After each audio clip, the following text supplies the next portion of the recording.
Platina. Nielsen Dynasty.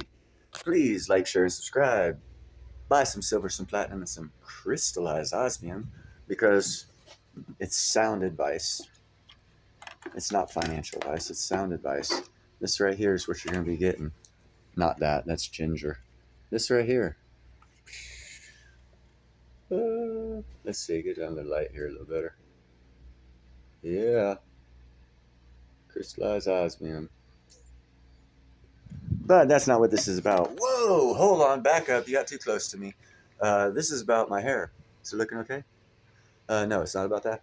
It's about being kind, helpful, and grateful. I forgot to say that because it's better than being a jerk. And this is not about that either. What this is about. What is this about? This is about these guys here. New African channel. As you can see, I gave him a thumbs up. What's really at stake as Ethiopia hunts for a route to the sea? I did a couple reports last year. People laughed at me because no one heard about any possible wars with Ethiopia down in Ethiopia and Egypt. And I'm sure what this gentleman is going to say is part of the report, or part of actually what's happening. Part of the report, I haven't seen this, so I'm thinking he's probably going to report on because it says here, tensions rise in the Horn of Africa as Ethiopia searches for a route to the sea. What that means is they're dealing with Somalia, or Somaliland, that broke away from Somalia. They're working to deal with them to try and get port access or water access. But yet Somali, a separate country, a third country, not Ethiopia or Somaliland, but Somalia is stepping in and causing problems. And Egypt is the one that told Somalia to step in. But this guy's probably going to tell you about the problems between Ethiopia and Somalia, and he's not going to get into why Somalia got involved. Why Somalia got involved was by Egypt already sending troops down there to help Somalia out. Egypt is the one supporting Somalia, causing problems with Ethiopia for the ongoing want of war, for which I reported on between Egypt and Ethiopia last year. Ethiopia has extended their reach and gone to Somalia and had Somalia actually accept a lot of their soldiers and then starting crap with Ethiopia. So let's find out if I'm right or not. I could be wrong. Probably not. Grapples with global challenges. A simmering conflict in the Horn of Africa threatens to reshape the geopolitical landscape. With accusations of weapon supplies, territorial disputes, and international alliances, the stakes are high in this region, where history, politics, and economic aspirations collide. But what does it mean for the people caught in the crossfire? Let's dive deeper into the unfolding drama. The Horn of Africa, a region that has long been marked by instability, is witnessing a dramatic escalation of tensions. Somalia recently leveled serious accusations against neighboring Ethiopia, claiming it has been arming Puntland, a breakaway state in northeastern Somalia.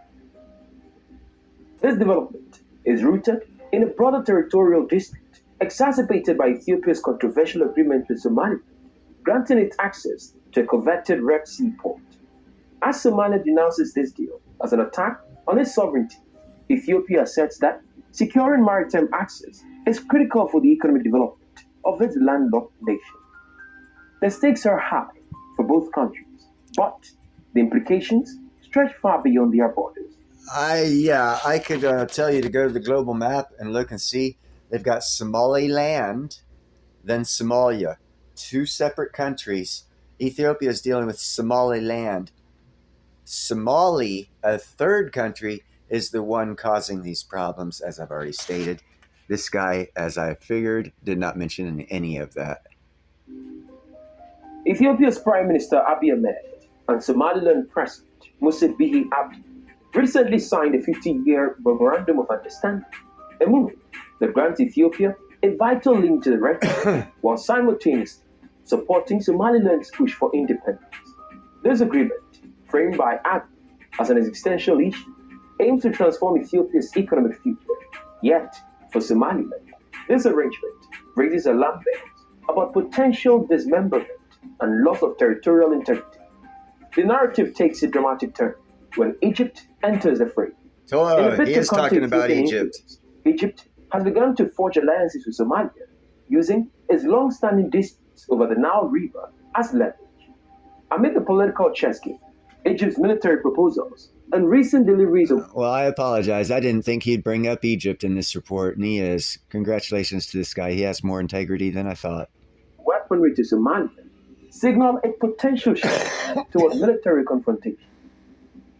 With both nations' interests clashing, the Horn of Africa stands on the brink of a geopolitical showdown. The current tensions are not merely a byproduct of regional rivalries.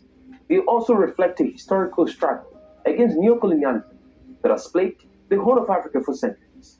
Since the 19th century, external powers have sought to dominate and exploit the region's rich resources. All right. I call bullshit. I know for a fact Ethiopia is the only country in Africa that was never colonized. So if they're bringing up colony crap, it's a bunch of crap. Ethiopia was never colonized by any Western nation in history. So that's the problem I have with the narrative these people sell. They're almost on track, but then they got to sell the hate the West, hate the white guy. It's just, man, just stay with the truth. Just stay with the truth. This legacy has created a complex landscape where regional elites often align with foreign interests, leading to a cycle of instability. As Ethiopia moves to assert control over The West has absolutely zero to do with this. Russia is controlling Egypt and Somalia. So it's all freaking Asia. It's Russia. It's BRICS is causing this problem. key maritime routes, the specter of historical exploitation looms large. Somalia, fearing the implications of Ethiopia's maritime ambitions, has sought alliances with countries like Eritrea and Turkey, intensifying the regional power struggle. While the By the way, Eritrea is north of Somaliland, right across from Yemen, and it has been run by a dictator for 50 years, and no one there is happy or has any freedoms. situation appears bleak, there remains hope for a different trajectory. The Horn of Africa's immense potential for cooperation and development can only be realized through dialogue and unity. By prioritizing mutual interests over power politics, nations in the region can foster stability and growth that benefits their people. Eritrea emerges as a notable advocate for this vision of regional cooperation, despite facing isolation and sanctions. Its call for unity serves as a reminder that shared dialogue can pave the way for prosperity, countering the neo-colonial narratives that have historically divided the region. As tensions continue to escalate in the Horn of Africa, the world watches with bated breath. The potential. And I'm not sure about that last part because I haven't heard nothing about this in the national news. So I don't know if the world's really actually waiting on bated breath for this because the world's not reporting on it. Niels Han Dynasty is. That's why you should like, share, and subscribe. That's right. But don't forget to be kind, helpful, and grateful. That will change the world. Elon Musk agrees with me.